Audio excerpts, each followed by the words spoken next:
Shri Gurubhyo Namaha. Harihi Om. Shuklam Varadaram Vishnum Shashivarnam Chaturbhujam Prasannavadanam Dhyayet Sarva Vighnopashantaye.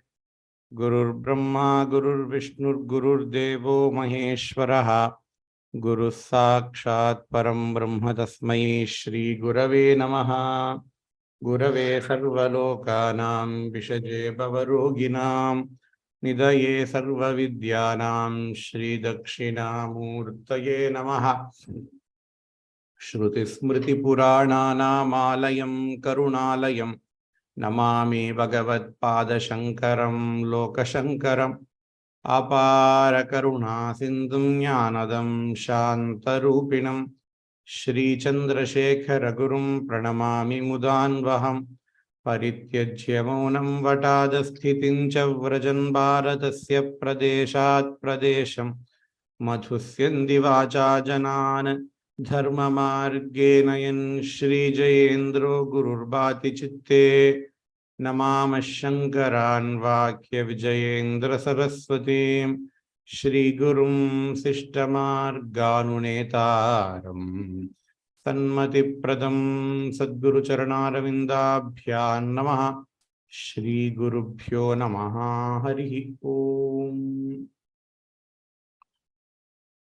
Today is a special Ekadashi called as Shayana Ekadashi. We will see about this Ekadashi and then we will continue with our Viveka Chudamani class.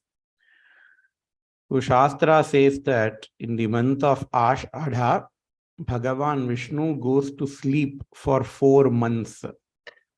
And those 4 months are normally celebrated as Chaturmasyam. So Chaturmasya Vratham Limba. So Bhagavan Vishnu, we know that he goes for Yoga Nidra. Tamilla Alvarhallam Arituyil Avdimba. Arituyil or Yoga Nidra. So he sleeps today during the Ashadha Ekadashi. And then he wakes up after 4 months in the Kartika Ekadasi. So Ashadha and Kartika. So these two are the 2 Ekadashis. So Bhagavan Vishnu goes to sleep today. And then he wakes up after 4 months during the Kartika Ekadasi. These 4 months are collectively called as the period of Chaturmasyam. Chatuhu means 4. So 4 months, Chaturmasyam. And in Chaturmasyam, doing any puja is very auspicious. Doing any puja in these 4 months are very auspicious, especially if we do puja for yatis, that is sannyasis. It is even more auspicious because sannyasis Paramahamsa Parivrajaka. They don't stay in the same place for many days. They have to keep on moving. But in this Chaturmasyam, for them, the Chaturmasyam starts little bit late. From Paurnami it starts. But they also celebrate Chaturmasyam. They start a little bit late and then they celebrate it for 2 months as against 4 months. But when we do Yati Puja on the Chaturmasyam day, on the Chaturmasyam period, it is very, very auspicious. Not only Yati Puja, when we listen to Vedanta and Upanishads as well, it is very, very auspicious. You know, when we go to Matha Mandal, Pereva celebrate, observe Chaturmasyam, regularly there will be Vedanta Pravachanams on the Chaturmasyam day. Upanishad Parayanam will be there. Vedanta Pravachanam will be there. Vedanta Sadas will be there.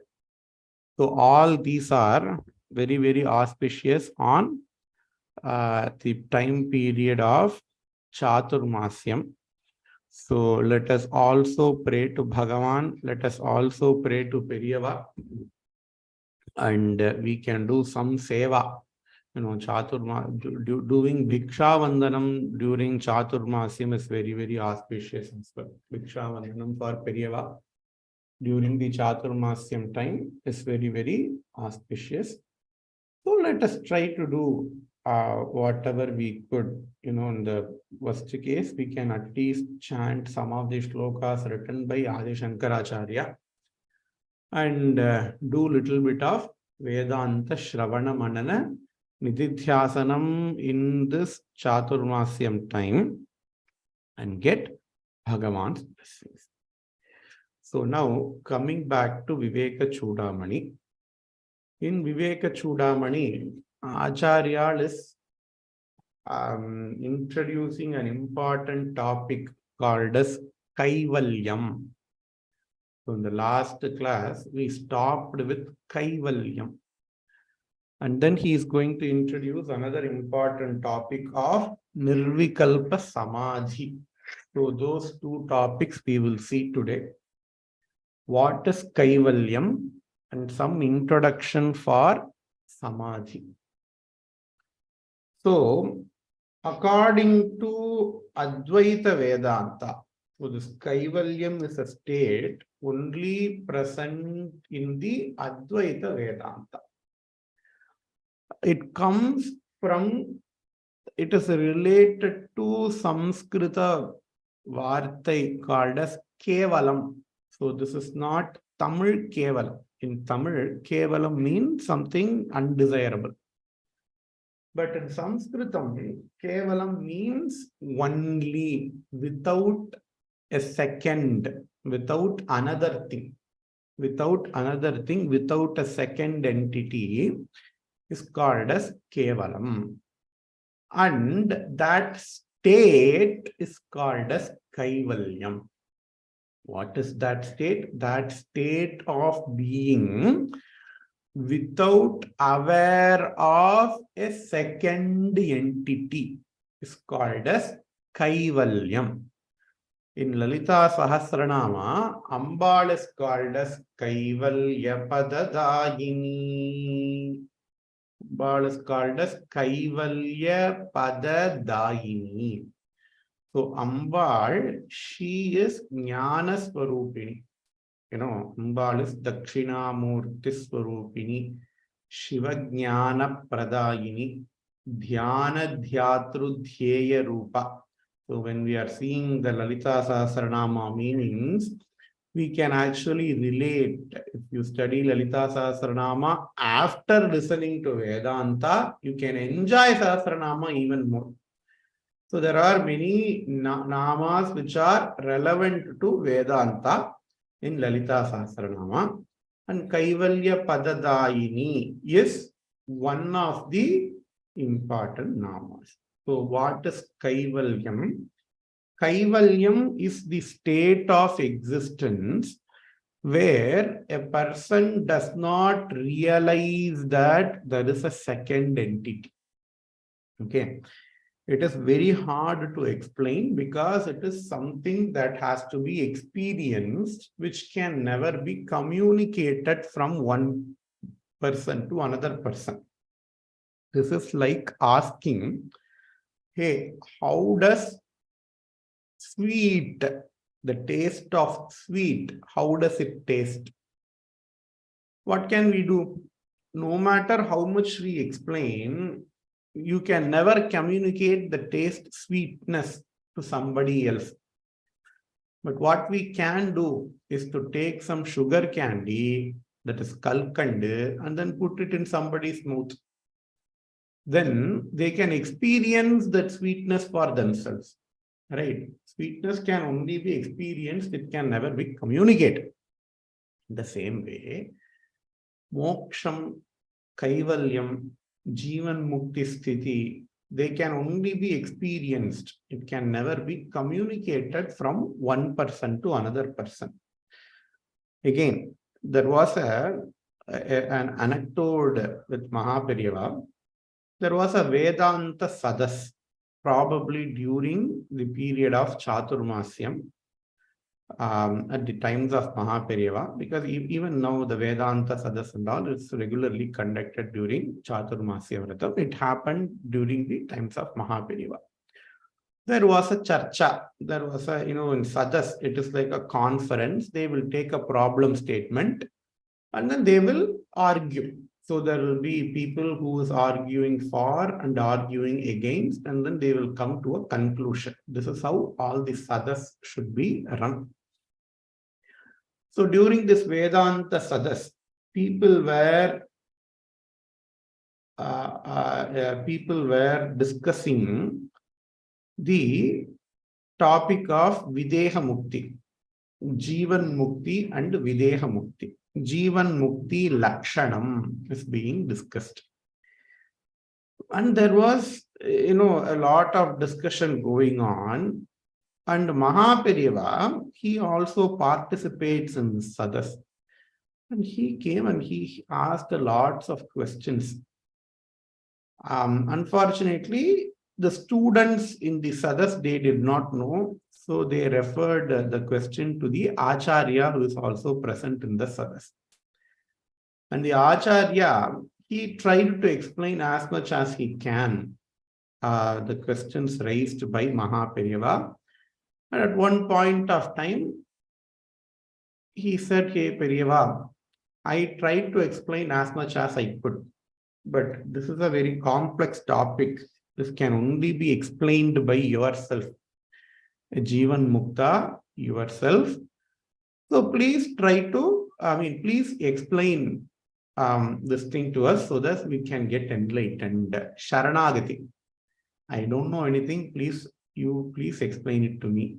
It's a very smart way of getting things from Deva. So Mahaperiyava, he started thinking, okay, how to explain this to them. He probably thought for about 2-3 months, and then he said, "Hey, this can never be explained. This can only be experienced." And he left it at that. This one of his experiences. So Kaivalyam, Jivan Mukta, we can only indicate Jivan Muktasya Lakshanam, Sthita Prajnasya ka bhasha. Arjuna asks lots of questions to Krishna about Sthita Prajna to Bhagavan Krishna, and Bhagavan Krishna tries to explain that in Bhagavad Gita.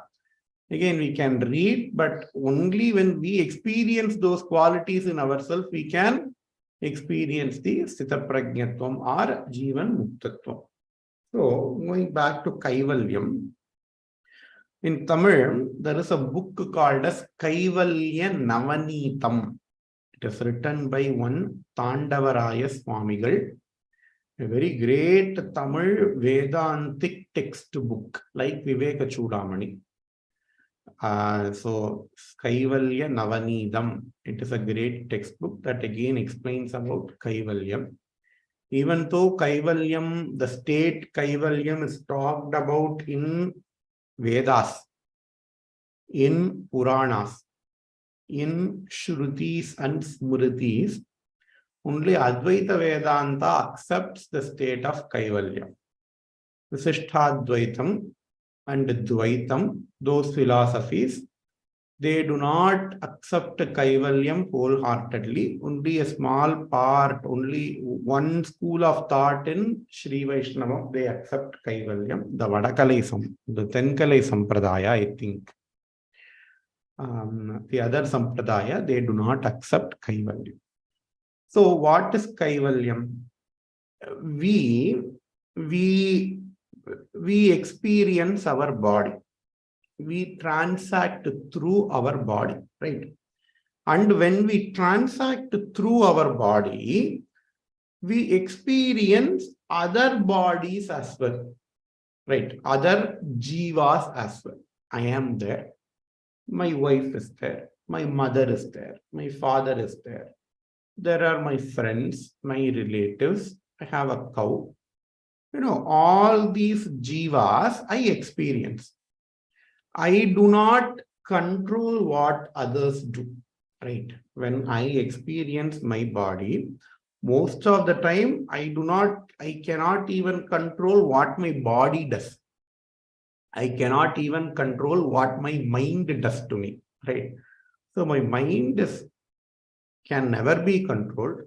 My body, it can be controlled to some extent, but my mind is not controlled. I have no idea what is going on in somebody else's mind. I have no idea what is going on in somebody else's body, right? So this is called as samsara dasha. This is samsara. But what kaivalyam, the state of kaivalyam, during the Jivan Mukta state. So Jivan Mukta is attaining mukti, experiencing mukti when your body is there. It is Jivan Mukti. And Videha Mukti is after you leave the body, what will happen? So Jivan Mukta is when you are living with your body. Videha Mukta is when the body is gone. And in both the states, Kaivalyam is possible. So what is Kaivalyam? When we have the body, when we experience the body, is that I don't have ownership only with my body. I don't have ownership only with my body, but I have ownership with all the things in this creation. I have ownership. I resonate with all the things with this creation, not only my body. It is called as Kaivalyam along with the body. And when this body is lost, I don't even have that, our body is a limitation. Even though for a Kaivalya person, the body is a very small limitation, but that small limitation will be there.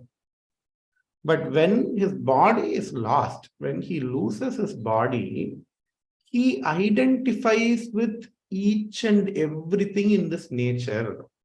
Nehananasti kinchana, nehananasti kinchana, says Shruti. Na iha nana asti.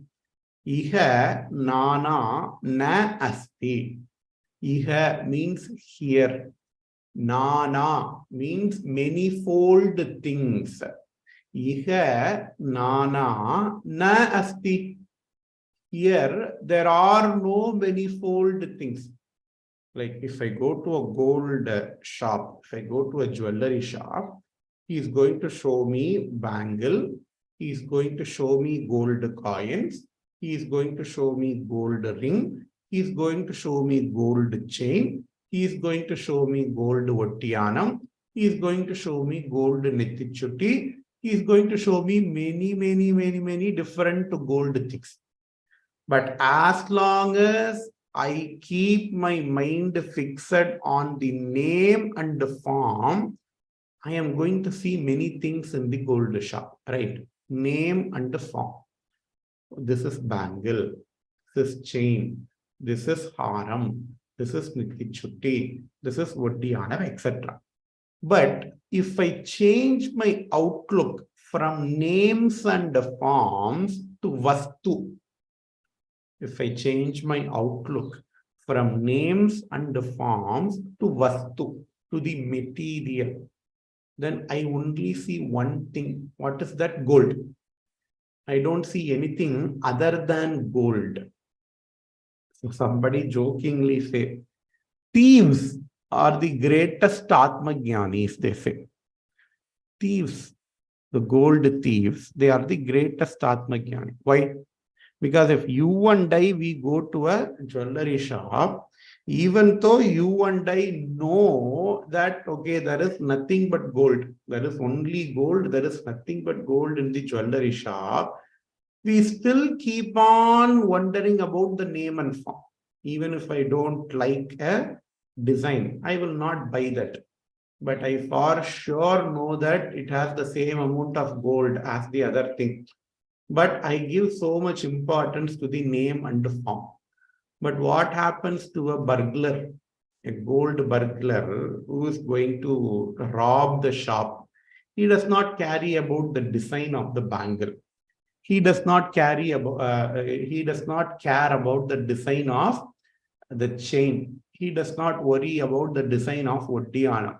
As long as how much ever he can steal, he steals and then he gets away, because he knows that the original value is in the vastu, it is not in the name and form.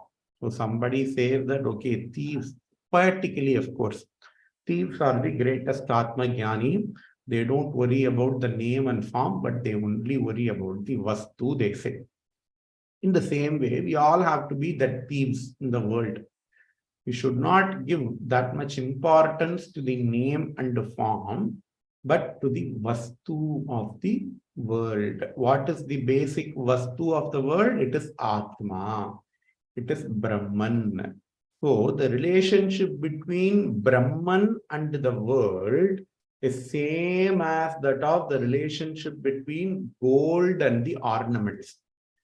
Brahman, Atma, it is the Karanam for the world, Jagat Karanam.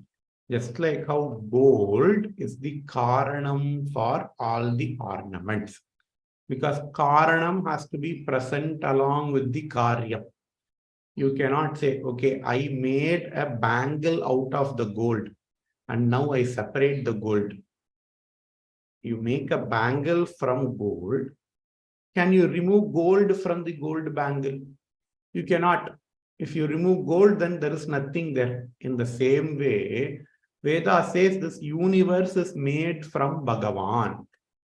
This universe, this creation is a karyam. It is a product of Atma. It is a product of Brahman. Just like how gold is omnipresent in all the ornaments, in the same way, Brahman is omnipresent in all the universe. Brahman is omnipresent in the creation. And who is Brahman? I am Brahman. Ahamatma Brahman. Aham Brahmasmi. We say, right? I am Atma Brahman. Aham Brahmasmi. We say. So there is no difference between me and the Brahman. There is no difference between Brahman and the universe. There is something called as zeroth law of thermodynamics.